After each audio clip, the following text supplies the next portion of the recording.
ရဲ့စေတနာပါခင်ဗျာ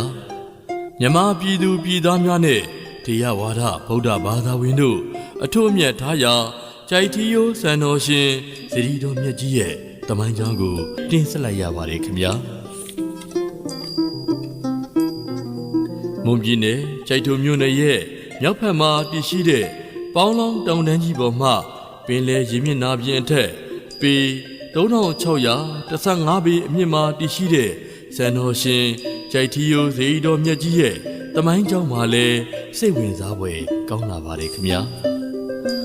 ဂရမမြတ်စွာဘုရားရှင်ကိုတော်မြတ်ကြီးမပွင့်ခင်နှစ်ပေါင်း90ခန်းလောက်က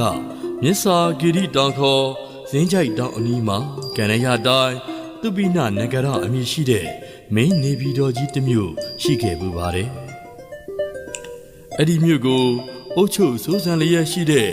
တိတ်တာဓမ္မရာသာမင်းကြီးနဲ့